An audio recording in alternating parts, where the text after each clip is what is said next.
Anyway, I fixed it because I'm fucking hella smart when it comes to, stuff. I unplugged, plugged back in, and then I hit Control Alt Delete. And if it was beyond that, we were fucked. We weren't gonna be able to stream today. So we got it done. Fucking. The next thing was gonna get a hammer and hit the computer and see if it fucking fixed.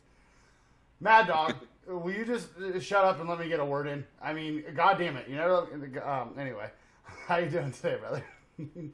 I'm doing good. Man. How you doing? You're probably doing better before you had to deal with my shit. I like that shirt, bro.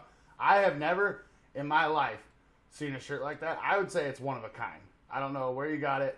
I've never seen anybody else own one, but are you doing yours? Are you gonna just reveal a bit more of your stomach, your abdomen each you can week? call it my belly. It doesn't. Your belly. Yeah, you your can belly, say belly. It's definitely belly right now.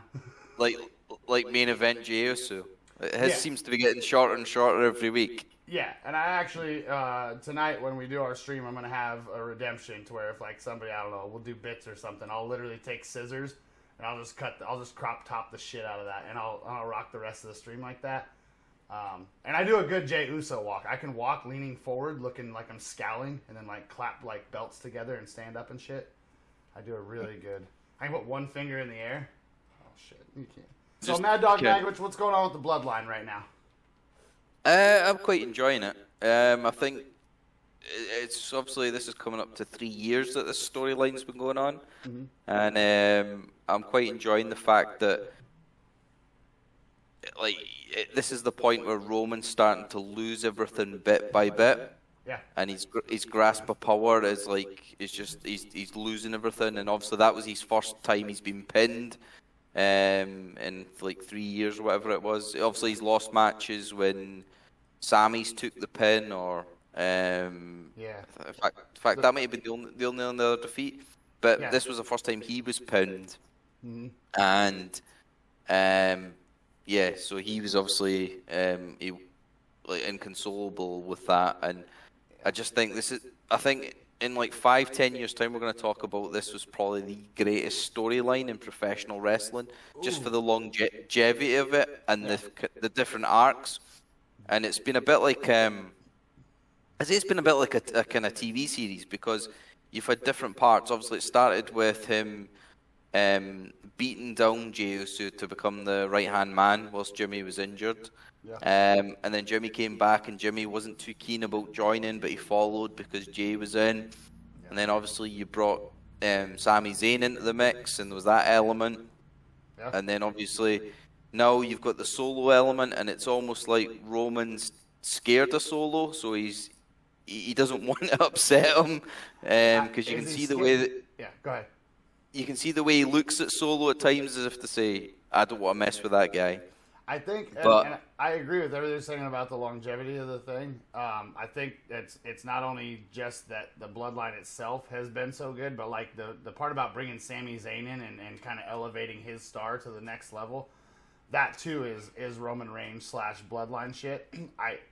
I would say that when I see all the stuff you're talking about, with Solo and with Jay kind of getting his just desserts, and he's starting to it looks like Roman's making a really, really nice area for all of his buddies, before he possibly walks away. You know what I mean? Yep. But you know what will also be interesting? It will be, how does Roman react when he's lost everything? Because it's like those movies and TV series where the king loses his empire and he loses everything, and it's just how do they go on from that? Well, it's usually catastrophic, or it's where he rebuilds himself, right? But the thing I'm kind of thinking is, I mean, at WrestleMania, it seemed the logical thing was Cody Rhodes to beat him, right? Because they built him up. But now I'm thinking, from a storytelling point of view, the most logical conclusion is Jay beating him. But I don't know if they're going to do that. I don't know if they'll have Jay beat Roman. But the most logical part of the story, so it comes full circle, would be Jay beating Roman. Because if you think about it, Jay never wanted to be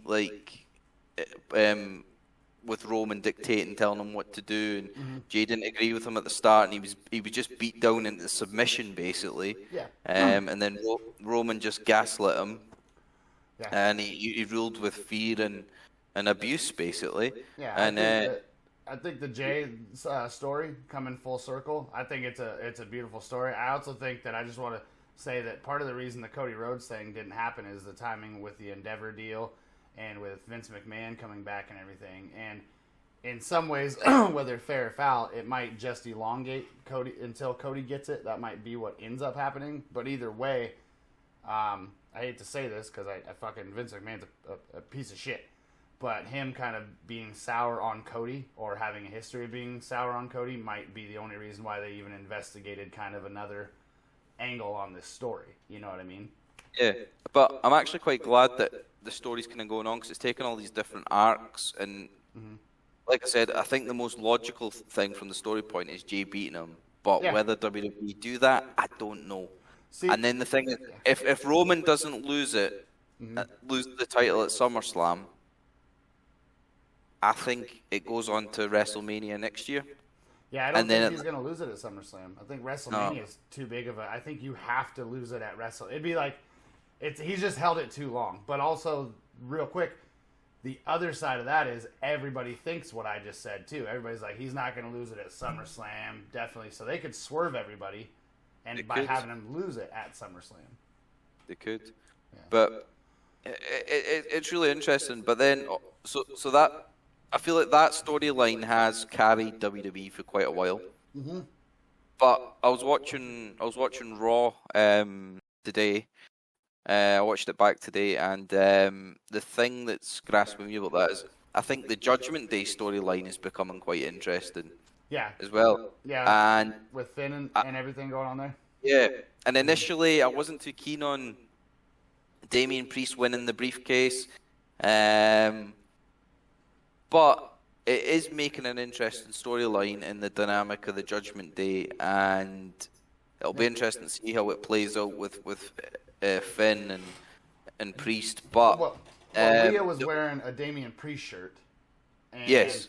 And there's all these little like things they're saying. And before we get too far past the Bloodline, though, I just wanted to say I don't think that Jay is going to be the guy, and I don't think that Cody's going to be the guy. I actually think, I know this sounds batshit fucking crazy, and I'll probably be wrong, but I actually think Solo's the guy, because if you give it to Solo right now, that literally like put his next name on the like he's the next Roman Reigns to be no matter what. Like I'm not saying it'll happen tomorrow, but I feel like you have Jay kind of fumble his shot, Cody kind of fumble his shot, and then there's that whole like that dynamic of Roman like almost going over to high five Solo and be like smoked all these motherfuckers, and then and Solo's kind of like, yeah, you're still a funny tribal chief, because he called him a funny tribal chief the one time when they had that whole like in the back, and it wasn't like necessarily rude of him, but I don't think they're doing all this for Solo, basically having him being undefeated, having him fuck over Drew McIntyre. I don't think they're doing all of this for him just to kind of like elongate the Bloodline. I think they're gonna kind of give him a shit ton of like stardom the second Roman's gone. I think they can push him, but I don't know if they would put the title on him just yet. I think there's a lot Solo kind of needs to work on in terms of like his presence. role his role right now, he would be a terrible champion because he doesn't talk very much. He's playing a role in like the Bloodline. I agree with that. But I also think that if we look at dudes before they like Roman, even Roman before he got his own spotlight was kind of doing like shit to make the Shield look a certain way. You know what I mean? Yeah. And so I could see Solo doing the Umaga thing initially. I could see him having a good run as like Intercontinental Champion. He might be the person that takes the title off Gunther. Do you know what I mean? I could see that being the case. Yeah. But yeah, no, it's just interesting because the thing is we don't actually know where it's going to go with this storyline, because there isn't an obvious ending to it. Well, not that I can see anyway, unlike other kind of storylines that have been in play. But just with the, like I said, because I was watching the Judgment Day thing, and then initially I wasn't keen on Priest winning it, because I thought, it's just going to be the tension between Priest and Balor, and then they were doing the exact same thing with the women's briefcase with Io Sky winning it, and obviously Bayley, the tension with her, and I get the feeling that obviously they tried to do a cash in. Was it last week or last week? Where it looked like a cash in, and then somebody broke it up. Yeah, but I get the feeling that Bayley might cost Io Sky the cash in. She's gonna. She might screw her out of it. So I think there's that. The Priest one's interesting, but then because initially I was disappointed LA Knight didn't win it because he was so over. You saw that, especially with the London crowd. He was over as hell. Yeah. But he should have won it, in my opinion. Even though this is developing and it might become good, I think him coming out and just harassing like all the champions, the way The Rock used to just fucking come out and be like, "Let me interrupt you. I don't give a shit what you're saying." Just the total brashness, have one of them coming out for an anniversary. Like have Roman Reigns coming out for like the most special anniversary of something, and LA Knight just come out and fucking cash in on him, or somebody else. But go ahead. Sorry. I think LA Knight will get his moment. I don't know if it'll be as a world champion, but I could see him getting like a good run with like States or IC. United States. Yeah.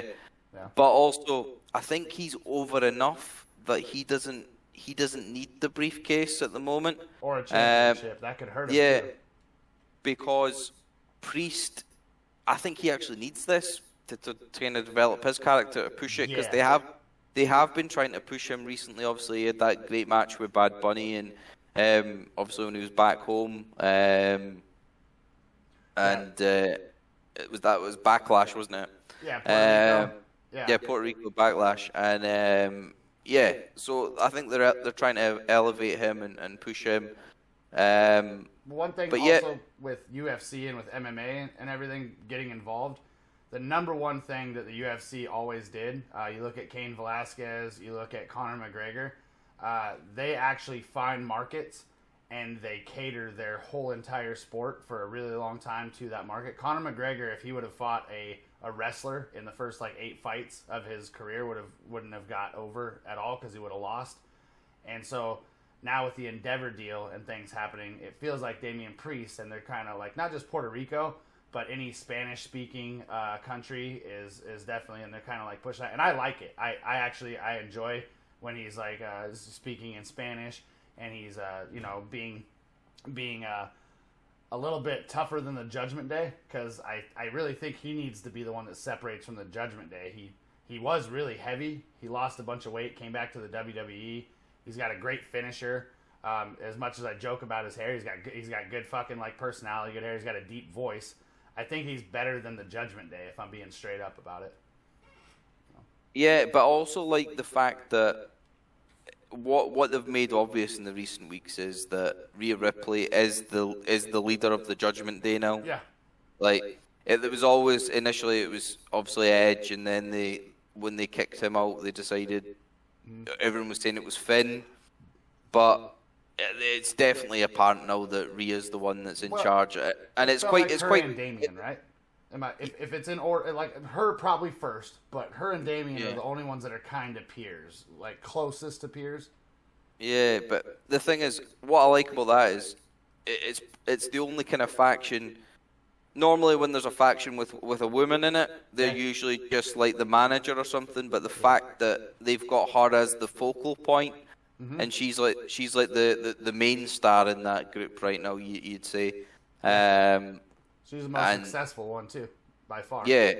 So that's pretty cool. And then obviously, like I said, on Raw, they had obviously the Judgment Day start the show and then end the show, but then they were also kind of in the middle as well. So it was throughout, and that's basically what they've been doing with the Bloodline. So it's like Raw's version of the Bloodline, I guess. Yeah. Obviously slightly different. It's not been going on as long, and it's a different story that's being told. But yeah, I mean, it's good when they have these sort of stories that kind of they facilitate over time.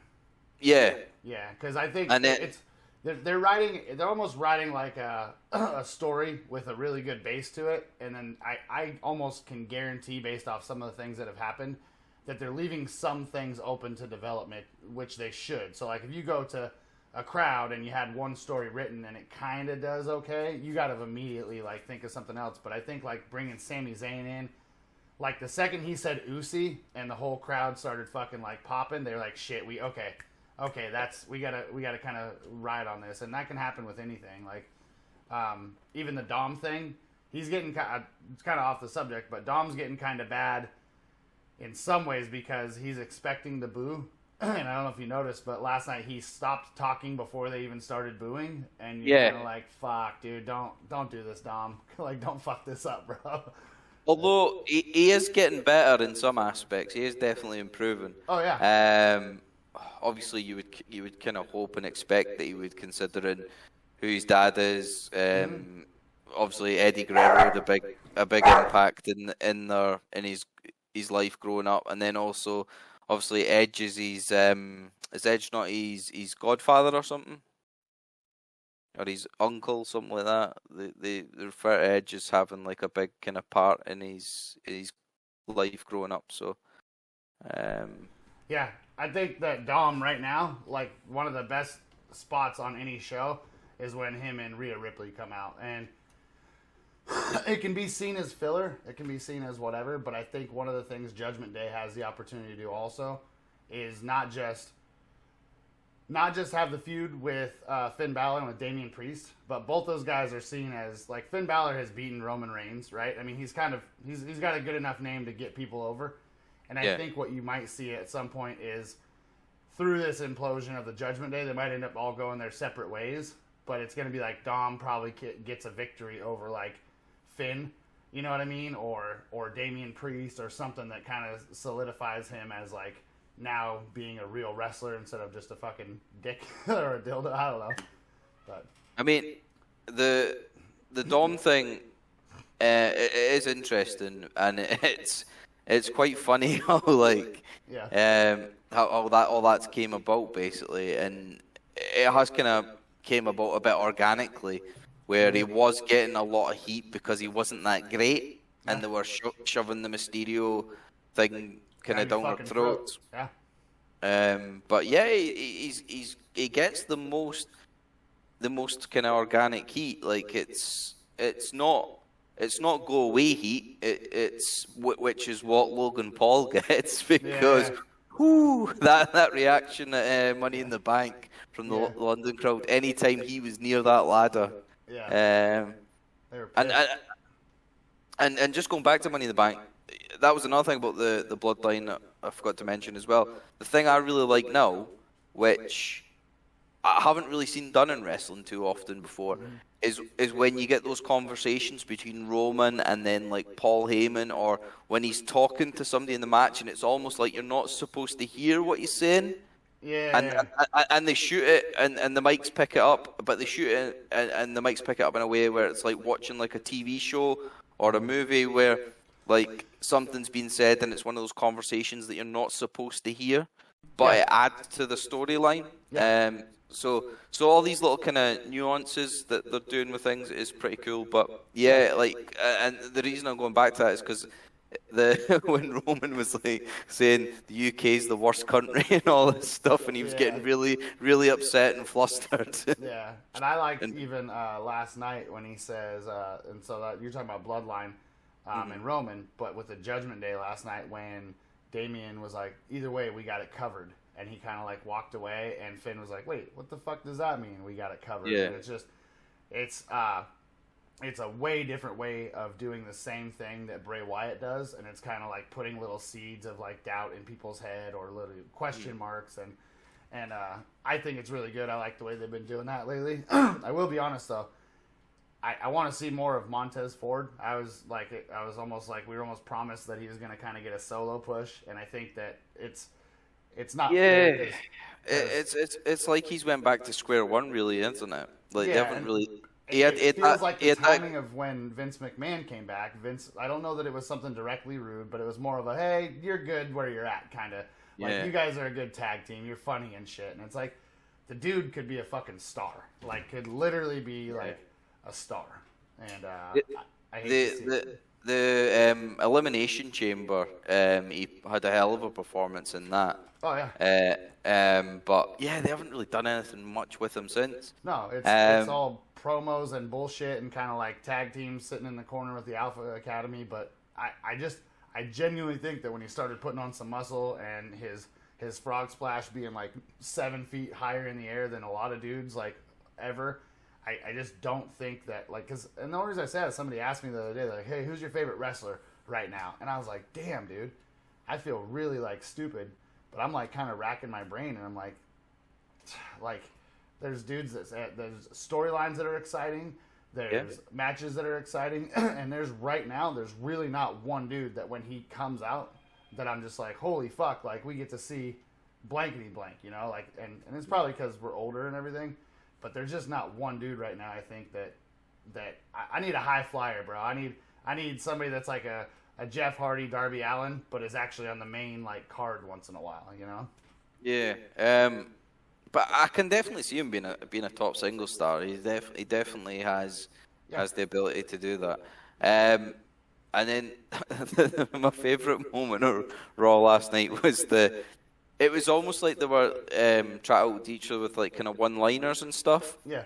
And Seth's one about he's going to be the only one to basically whip Dom's ass that night. Yeah. Yeah, he's all. Yeah. I remember what he said. He said, "Don't worry about it, Rhea. I'll be the one whipping Dom's ass." Yeah. So there was that, but the one that topped it for me, just for sheer stupidity, was when Rhea was threatening Raquel and saying that 3 strikes and you're out, sort of thing. And then Chelsea Green came up and went, "Yeah, like basketball." Oh my god. Oh my God, that's you were like, hey, I know the difference because they're not talking about hockey or baseball right now. That's you were like, fuck this lady's. Can you imagine if they were like, hey, all right, real quick, Magwitch, what's a grand slam? Is that not when you win everything? I'm sure. It's such a fucked up question because in like horse racing, the grand slam means you basically like won everything. But in baseball, grand slam just means the bases were loaded and you hit a home run, so everybody comes home. Yeah, but it was a trick question because it means about 5 to 10 different things depending on which sport you're talking about.